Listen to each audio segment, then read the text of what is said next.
If you're looking for a fairly simple project that will help you win some major brownie points as a parent, get your kids off their screens, and maybe even have you joining in on the playtime, well, this just might be the right DIY for you. We have this long, boring hallway leading to my three kids' bedrooms, and I got the idea to embrace their love of Legos and take it to the walls.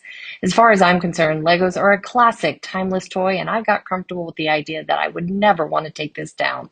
I'm cool with this wall surviving the kids moving out of the house and someday being an attraction for our grandkids. Did I mention that our hallway was long? I went with an oversized dimension of 10 feet by 10 feet so multiple kids of all heights could build simultaneously. We started by securing plywood to the wall and installing tracks to hold the removable sorting bins. I love that the kids can take the bins directly over to the wall itself. When we started to glue the Lego base plates to the plywood, we quickly learned the importance of using the Lego bricks to get the spacing between the plates just right. If you otherwise just butt the plates up right next to each other, the Lego bricks will not connect and bridge the areas between the plates correctly. The kids had fun helping out with this phase of the project. After drying time, we had a carpenter help us fashion a wood frame to go around the plywood to mask the edges and give the whole piece a more finished look.